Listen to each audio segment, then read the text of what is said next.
Hey yo, Invisible Man, G-Young, Panika, Aeroport Business Class, Bançlarım Eurobus, Cenab C'den salam, çözüm TVC plan, Aşkı vada show of parts, Rikim'de number one. Tizlik 200 volt bilen pançlam titredir. Tavar 292 her bilgimi yitködür.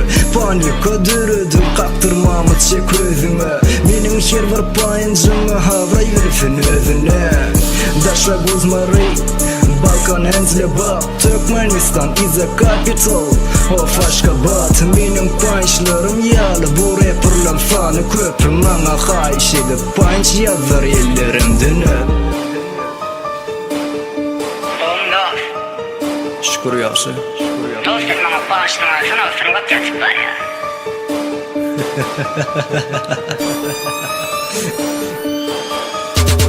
Freestyle rap oku, yanımda da ak yaka. Görüklerime yer ve söz diyom ok motherfucker. Kulluğumda harman beat yarsın ulluğları hit. Karşındaki görüklerin panikasın tedafit. Kim?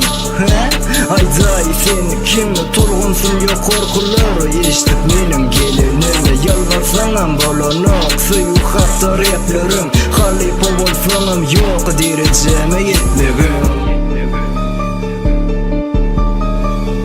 Tanımadık tanasın bu Invisible Man.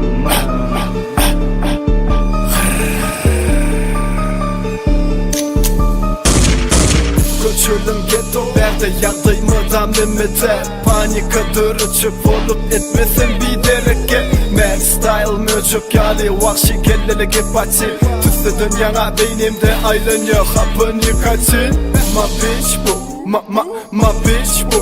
Onun buçuğu men üçün her gün bolaya kiplici bu.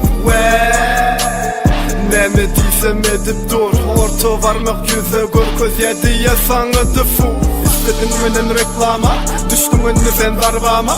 Şovu bizi girecek olup dönün körper sen bağvana. Bu yerden gelesin karşıma gürle çöklüm bir de dönük ellesin.